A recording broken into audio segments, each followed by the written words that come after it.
Deseori, canalele de aer sunt debitate pe șantier pentru a aduce sistemul la dimensiunile dorite și necesare. Noul Serecutter de la Lindab face ca ajustarea canalelor de aer să se realizeze cu ușurință și în siguranță, astfel încât să fiți siguri că veți avea o debitare precisă și curată de fiecare dată.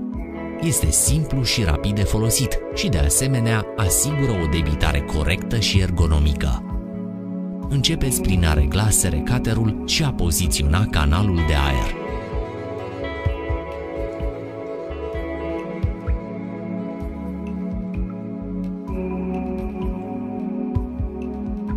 Apoi, realizați punctul de start al debitării.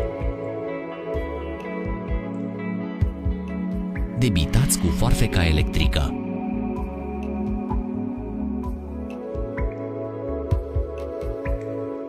Veți obține o debitare perfectă și curată în câteva secunde.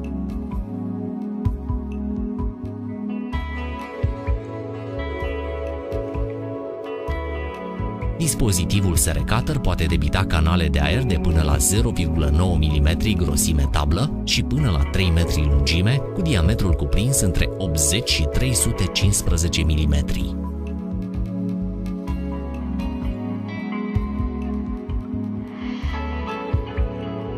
Serecutter este un instrument complet portabil cu care se lucrează foarte simplu și care poate fi cu ușurință transportat de pe un șantier pe altul.